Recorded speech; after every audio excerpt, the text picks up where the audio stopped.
Annunciati oggi a Trieste, Palazzo della Regione, presente l'assessore alla cultura Gianni Torrenti, i vincitori del premio giornalistico internazionale Lucchetta d'Angelo Ota Hrovatin 2013, che ricorda i colleghi uccisi in Bosnia e a Mogadiscio.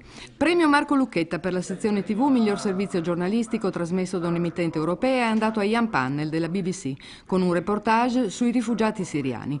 Nella sezione quotidiani e periodici nazionali, Marzio Mian di Io Donna sull'infanticidio delle bambine indiane. Premio Alessandro Ota per il miglior servizio giornalistico di approfondimento trasmesso da un'emittente europea a Jean-Sébastien Desbordes di France 2 con il viaggio di Sasha, bimbo affetto da una rara malattia genetica. Premio Dario D'Angelo, miglior articolo pubblicato sulla stampa estera europea a Richard Lloyd Perry del Times con un diario sulle atrocità del regime birmano. Premio Miriam Hrovatin per la miglior fotografia pubblicata su un periodico quotidiano internazionale a Marco Gualazzini dell'Espresso con degli scatti sugli sfollati del Congo.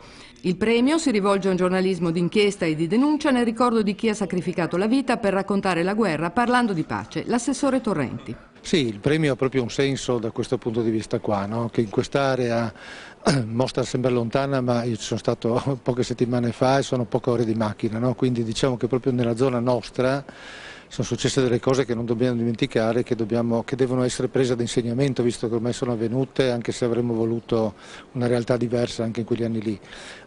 Diciamo, il premio in modo particolare collegato proprio a questo discorso della tragedia dei bambini in tutto il mondo, diciamo, ha proprio questa funzione qua principalmente, e su questo noi dobbiamo proprio costruire un'educazione in cui Trieste in modo particolare, poi Friuli Venezia Giulia hanno un ruolo fondamentale, insomma, no? Diciamo più di altre zone del paese dove forse questo non riesce a essere percepito come lo è da noi. Insomma, quindi. Le premiazioni mercoledì 3 luglio ore 20:30 al Politeama Rossetti nella serata speciale I nostri angeli.